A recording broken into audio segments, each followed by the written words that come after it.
ETF index mutual funds నేర్చుకుని stock మార్కెట్లో రాణించాలనుకుంటున్నారా? వెంటనే ఈ నెంబర్కి కాల్ చేయండి.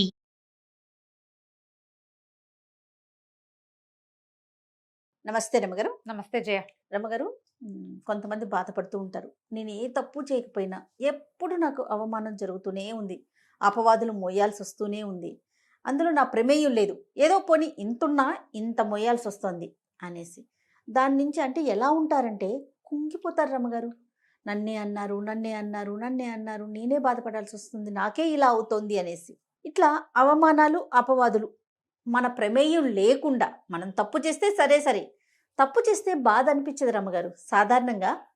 సరేలే నా నోటు అంటే అట్లా ఆలోచించరంటారేమో మరి. ఆలోచిస్తారు కానీ వాడికి లోపల తెలుసుగా, ఏదో డిఫెన్స్ ఇస్తారు, పర్వాలేదు, లైట్ తీసుకుంటారు. అదే మన తప్పు లేకుండా జరిగితే కొంతమంది అసలు వదలలేకపోతారు. చాలా మంది వదలలేరు. ఎవరో ఒకళ్ళిద్దరు వాడి పాపను వాడే పోతాడు అనుకునే వాళ్ళు లోక సహజంగా ఉండరు, చాలా తక్కువ. అవును అవును, స్ట్రెస్ ఫీల్ అయిపోతారు. అది వెన్నాడేసి నుంచి తీయలేకపోతారు రమ్మగారు. తిండి తిండ్రు, నిద్రపోరు, ఇంకా ఎంత నీరసంగా అయిపోయి వేరే పని మీద ఫోకస్ కూడా చేయరు. పోనీ మీరు అన్నట్లుగా వాడి పాపను వాడే పోతాడు, యూనివర్స్ చూస్తుంది, ఇట్లా ఓవరాల్ గా ఆలోచించుకోలేకపోతారు కదా. వీటి నుంచి బయటపడాలంటే ఎట్లా? మొదట స్ట్రాంగ్ మెంటాలిటీ డెవలప్ చేసుకోవాలి. అవును రమ్మగారు. మనసు దృఢపరచుకోవటం.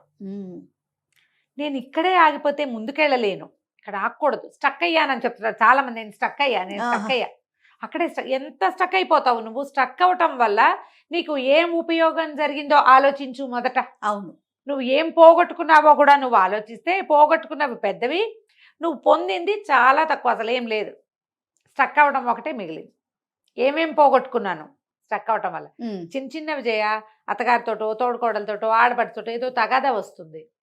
అవును, తగాదా లేదా అన్నదమ్ములతోటి ఇది బాగా కనపడుతోంది. అక్క చెల్లెళ్ళతోటి తగాదా వస్తే బిగుసిపోతారు ఇద్దరు.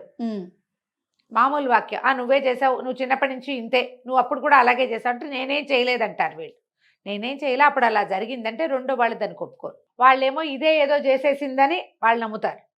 నన్ను అన్నారో అని వీళ్ళు గింజుకుంటారు, ఇద్దరు బిగుస్తారు. క్రమంగా మాటలు మానేస్తారు. ఎక్కడైనా కనపడినా ఏదో తూష్ణీభావం వహిస్తూ ఉంటారు, అంతే.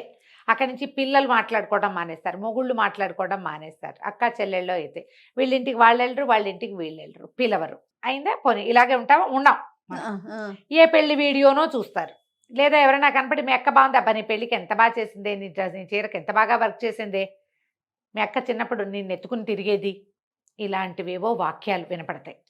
గింజుకుపోతూ ఉంటారు లోపల. అక్క కావాలనిపిస్తుంది, అడగటానికి మళ్ళీ బాధ చాలా కావాలి. ఎందుకంటే నువ్వు స్ట్రక్ అయిన విషయం ఒకటి ఉంటే నువ్వు వాళ్ళ క్లోజ్నెస్ విషయాలు ఇన్నుంటాయి. మన పెళ్ళిళ్ళ వీడియోలు పాతవి ఇట్లా స్ట్రక్ అయిన వాళ్ళంతా మీ వీడియోలు తీసి చూసుకోండి ఒకసారి. నాకు మీరు ఈ మాట చెప్తుంటే నాకు బలగం సినిమా గుర్తొచ్చింది రమ్మగారు. గుర్తుందా? మూవీలో వాళ్ళ మేనత్త ఆవిడ గుర్తు చేస్తుంది, చిన్నప్పుడు ఎంత బాగా చూసుకున్నారు, మీ అన్నలు ఎలా చూసుకున్నారు, నువ్వేం చేస్తే వాళ్ళు ఏం చేస్తారు అనగానే వాళ్ళకి ఒకరికొక క్యారెక్టర్స్ కి కళ్ళల్లో నుంచి నీళ్ళు వచ్చేస్తా ఉంటాయి. చెప్తుంటే నాకు కూడా అలాగే అనిపిస్తుంది. ఎంత నాస్టాల్జిక్ గా ఉంటుందో. ఒక్కసారి మన పెళ్ళప్పుడు, మన చిన్నప్పుడు, మన స్కూల్కి వెళ్ళేటప్పుడు అక్కతో తగాదాలు వచ్చినవి ఎన్నున్నాయో, అక్క మనని బాగా చూసుకుంది కొన్ని వందలు ఉంటాయి. ఈ తగాదాన్ని పట్టుకుని ఇక్కడ స్టక్ అయ్యి మనం దాన్ని వదిలిపెట్టేస్తాం. అవును, ముందుకెళ్ళలేకపోతాం. అవునండి, వెనక్కి వెళ్ళండి. వెనక్కి వెళ్ళమంటారు. వెనక్కి వెళ్ళండి. వెళ్ళి వాళ్ళతోటి మనకున్న ఇవి అన్ని జ్ఞాపకాలు, వాళ్ళతో మనకున్న అనుబంధం, వాళ్ళు మనకి ఏ ఏ విషయాల్లో సహాయం చేశారంటే బెస్ట్ పార్ట్ ఆలోచించండి, వర్స్ట్ పార్ట్ వదిలిపెట్టాలి. అక్కడే కదా మనం స్టక్ అయ్యాము. వర్స్ట్ పార్ట్ ఎన్ని ఉంటాయి రమ్మగారు? తక్కువ ఉంటాయి. ఇప్పుడు మనం ఎక్కడ స్టక్ అవుతాం? వర్స్ట్ పార్ట్ లోనే అక్కడ ఆగిపోతాం. ఎక్కడో ఒక దౌర్భాగ్య క్షణంలో మనకి వాళ్ళకి తగాదా వస్తుంది, అంతే. వాళ్ళకి మంచిది కాదు, మనకి మంచిది కాదమ్మా. కానీ ఇక్కడ ఇంకొక విషయం రమ్మగారు, ఈ వెనక్కి వెళ్ళటం అనేది తను వెళ్ళినప్పుడు నేను ఎందుకు వెళ్ళాలి అని ఆలోచన వస్తుంది. అందుకని మనం ఇద్దరికి చెప్తున్నాం, ఇది ఎవరో ఒకళ్ళకి చెప్పట్లేదుగా. ఇద్దరు ఆలోచించాలి.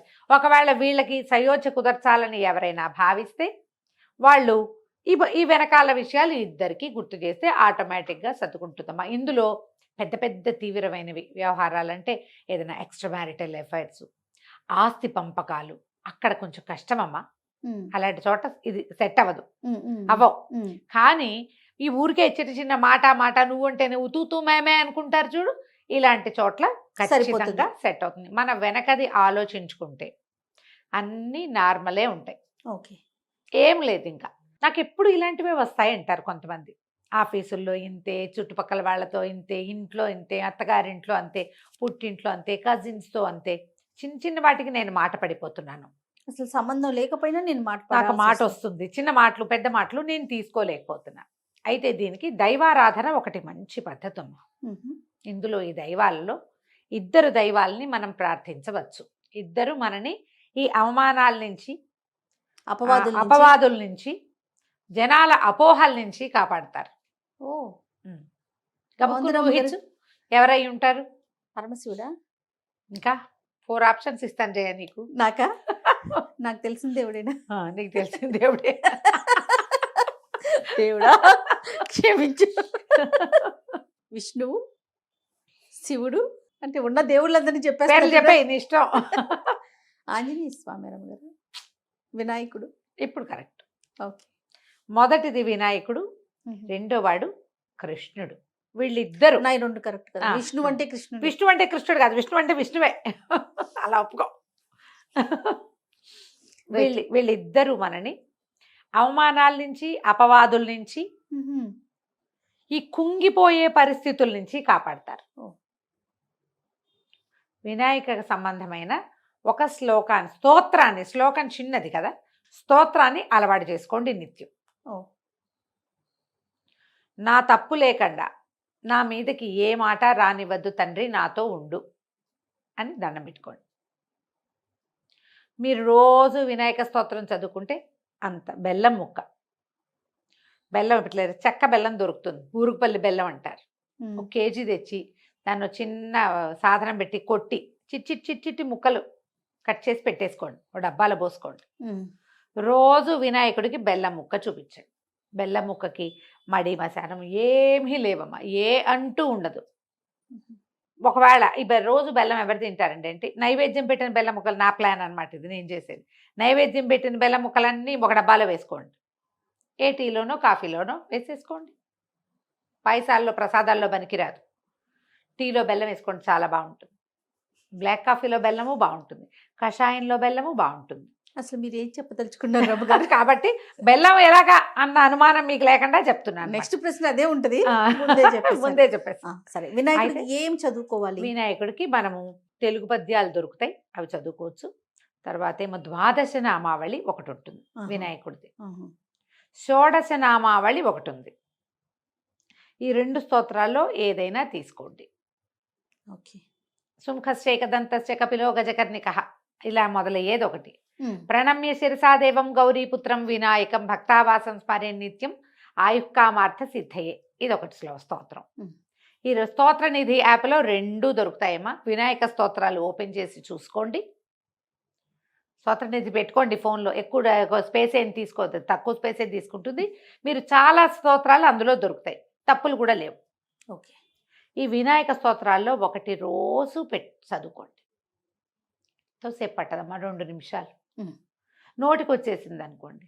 మరి ఇవి రెండింటిని మనము విష్ణు సహస్రనామం చదువుకున్న దాంట్లోనే ప్రణమ్య శిరసా దేవం గౌరీపుత్రం వినాయకం భక్తావాసం స్మరే నిత్యం ఆయుఃకామార్థ సిద్ధయే, ఇంతే. చూడు ఎంత బాగుందో. ఇదే ఫ్లోలో చదువుకోవచ్చు. ఈ ఫ్లోలో మిగిలిన అన్ని పదాలని, అందులో పెద్ద పెద్ద సమాసాలు అవి లేవు. ఇంత కూడా మా వల్ల కాదండి, నేను చేయలేను ఇంత. ఇంకా ఈజీ చెప్పండి అంటే, రోజు శుక్లాంబరధరము అగజానన పద్మార్కము చదువుకోండి. ఈ 2 అందరికీ వస్తాయి కదా. పిల్లలకి మనం మొదట నేర్పించేదే అవును వినాయక స్తుతి. ఈ 2 శ్లోకాలు పెట్టుకోండి. బెల్లం ముక్క కామన్ దేనికైనా. ఒక దీపం పెట్టడం, ఒక అగరబత్తి వెలిగించడం, చదువుకోండి. మీరు ఏం చదువుకుంటారో అన్నీ చదువుకోండి, ఏమి చదువుకోండి, ఇది ఒకటే చదువుకోండి, మీ ఇష్టం. దీని తర్వాత వాడు కృష్ణుడికి సంబంధించిన ఏదైనా ఒక స్తోత్రం తీసుకోండి. మా భాగవతంలో ధ్రువుడికి నారదుడు ఉపదేశించినది ఓం నమో భగవతే వాసుదేవాయ కనపడుతుంది క్లియర్గా. ఎవరైనా పురోహితుడు మన ఇంటికి వచ్చేవాళ్ళు ఉంటే వాసుదేవ మంత్రం ఉపదేశించండి గురుగారు అని ఉపదేశం పుచ్చుకోవచ్చు. లేరు, మనమే ఓం నమో భగవతే వాసుదేవాయ చెప్పుకోవచ్చు. రమ్మగారు, ఎప్పుడు నేను ఒకటి ఈ విషయం అడుగుదాం అనుకుంటున్నాను. మనం చదువుకునేదానికి అదే మంత్రం గురువు ఉపదేశించిన దానికి తేడా ఏముంటుందండి? చాలా ఉంటుంది జయ.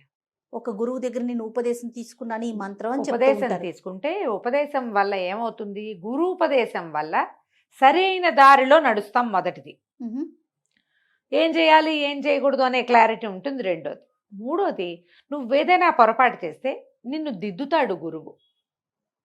నీవేదైనా తప్పు చేస్తే నీకు ఉపదేశించిన గురువుదే ఆ తప్పు, కానీ నీ తప్పు కాదు. నువ్వు తప్పు చదువుతుంటే నీ కరెక్టే నీ వరకు. ఆ తప్పుల మోత గురువు తీసుకుంటాడు. మనం చీకటిగా ఉంది జయ, ఎక్కడికో వెళ్తున్నాం, లైట్ లేవు, దారి తెలీదు, కళ్ళు పొడుచుకున్న కానరాంది చీకటి. ఈ చీకట్లో ఎట్లా అట్లా అట్లా అట్లా తడువుకుంటూ వెళ్ళినా వెళ్తావు నువ్వు, అక్కడికి అడంగు చేరతావు ఎప్పటికో ఒకప్పటికి. ఎవరైనా మన చేయి పుచ్చుకున్నారు, మన ముందు నడుస్తున్నారు, మన చెయ్యి పుచ్చుకుని చెయ్యి వెనక్కి చెయ్యి అందించి నడుస్తున్నారు, అతనిలోంచి ఒక కాంతి వస్తావు. ఆ కాంతిలో నువ్వు నడిచి వెళ్ళిపోతావు చూడు, సులువుగా. ఏది ఈజీ ఇదే అదే.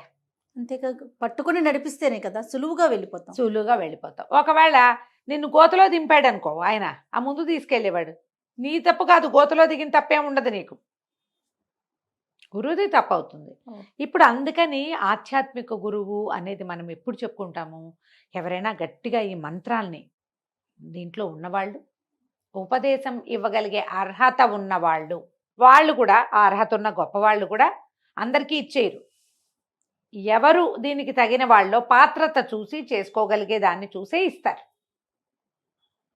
అందుకని యూట్యూబ్ గురువులు అనుకోకండి, మామూలుగా చెప్తాను. నేను చెప్పినా కూడా అంతే, నన్ను గురువుగా అనుకోకండి అమ్మా. మంచి మాట చెప్పడానికి, మంత్రానికి మనం పనికిరం, శ్లోకానికి పనికొస్తాం. ఈ శ్లోకం చదువుకోండి అని చెప్పచ్చు. మంత్రము డిఫరెంట్ ఫ్రమ్ శ్లోకం సార్వజనీనమైంది, చదువుకోవచ్చు అందరూ. మంత్రం అట్లా కాదు, వచ్చే పవర్ హౌస్ అది. ఇక్కడ కూడా అంతే, మీరు చదువుకోదలుచుకుంటే ఓం నమో భగవతే వాసుదేవాయ చదువుకోండి. లేదు మీకు వచ్చు, చక్కగా కృష్ణాష్టకం చదువుకోండి. కృష్ణ నాతో ఉండు తండ్రి, నన్ను తీసుకెళ్ళు సరిగ్గా, నాకే ఇబ్బందులు రానివ్వద్దు, నాతో ఉండు. నువ్వు మీతో ఎప్పుడు ఉంటాడు, ఎవరైనా మనతో ఎప్పుడు ఉంటారు జయ, మనం ఉంచుకుంటే కాదు, అంతేగా ఉంచుకోవాలి. ఇప్పుడు పిలవాలి, మనం పిలిస్తే వస్తాడు, ఉంచుకోవాలి. కృష్ణుడు పిలిస్తే గాని రాడమ్మా. అసలు విష్ణుతత్వమే పిలిస్తే గాని రాని తత్వం. చాలా పిలవాలి, పిలిచేదాకా రాడు. మనం అదే చూస్తాం కదా, ఏమిటి గజేంద్ర మోక్షంలో వాడు ఫైట్ చేసి చేసి చేసి చేసి చేసి దుంప తెంచుకున్న నాళ్ళు రాలేదు. ప్రాణాలు ఠావులు తప్పుతున్నాయి, తండ్రి నువ్వెవరో నాకు తెలీదు, రావవే వరద, కావే ఈశ్వర అని పిలిచాడు. అప్పుడు రావే వరద అని పిలిచాడు. నువ్వెవడివో తెలీదు నాకు, నువ్వెక్కడుంటావో తెలీదు, ఎలా ఉంటావో తెలీదు, కానీ నువ్వెవడివో ఒకడి ఉన్నావు. ఆ ఉన్నవాడెవడో నన్ను రక్షించాలంటే ఉన్నవాడెవడు, జగన్నియామకుడైన విష్ణువు పరిగెత్తుకుంటూ వచ్చాడు. పిలిస్తే వస్తాడమ్మా, కృష్ణుణ్ణి పిలిచేదాకా రాడు, చూస్తూ ఉంటాడు మనకేసి. నువ్వు భగవంతుడి వైపు ఎప్పుడు చేయి చాపుతాం జయ, మనం చేతకానప్పుడు చేయి చాపాలమ్మా, చేతకానప్పుడు చేయి చాపాలి. రోజు ఆయన్ని మనతో ఉంచుకోవాలి. ఉంచుకోవటం వేరు, చేయి చాపటం వేరు. అవునండి. దేవుడా నన్ను రక్షించు, రోజు నువ్వు భగవంతుడా మమ్మల్ని పుట్టించావు, నిన్ను నేను అర్చిస్తానని అర్చన. కృష్ణాష్టకం చదువుకోండి, అది కూడా మనం విష్ణు సహస్రనామం లాగానే చదువుకోవచ్చు. స్తోత్ర నిధులు ఇది కూడా దొరుకుతుందండి. నేను స్తోత్ర నిధిని ప్రమోట్ చేస్తున్నట్టుంది, కానీ ఉపయోగపడే విషయం కాబట్టి చెప్పాలను, స్పష్టంగా అనిపించింది. వసుదేవ సుతం దేవం కంస చాణూరమర్దనం దేవకీ పరమానందం కృష్ణం వందే జగద్గురుం. చూడు కృష్ణ ఎంత సింపుల్ గా ఉంది, సింపుల్ పదాలతోటి తేలికపాటి స్తోత్రం. 8 శ్లోకాలు, ఒక ఫలశ్రుతి శ్లోకం, 9 శ్లోకాలు, 2 నిమిషాల్లో అయిపోతుంది. ఓకే, కాబట్టి ఇది చదువుకోండి. మిమ్మల్ని వినాయకుడు కానీ కృష్ణుడు కానీ ఇద్దరిని చదువుకుంటామంటే ఇద్దరిని మహదానందంగా చదువుకోండమ్మా. మీరు రోజువారీ ఏ నివేదన పెడుతున్నారో కృష్ణుడికి అదే నివేదన పెట్టచ్చు, వినాయకుడికి మాత్రం బెల్లం పెట్టాలి. దీనివల్ల మీకు అపవాదులు, అపనిందలు, అవమానాలు, చిన్న చిన్న వాటికి చిన్నబుచ్చేసుకోవాల్సిన పరిస్థితి, దాని నుంచి కొంత మీరు తప్పుకుంటారు. దీంతోపాటు మీరు మానవ ప్రయత్నంగా జాగ్రత్తగా ఉండండి. ప్రతి దాని నుంచి మనం ఒక పాఠం నేర్చుకుంటూ ఉండాలి.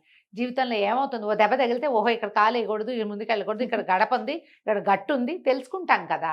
తెలుసుకోండి, తెలుసుకునే ప్రయత్నం చేస్తూ భగవంతుడిని తోడు తీసుకుని ముందుకెళ్ళండి. ఈజీగా ఉంటుంది అప్పుడు. తప్పకుండా రమ్మగారు. నమస్తే. నమస్తే జయ.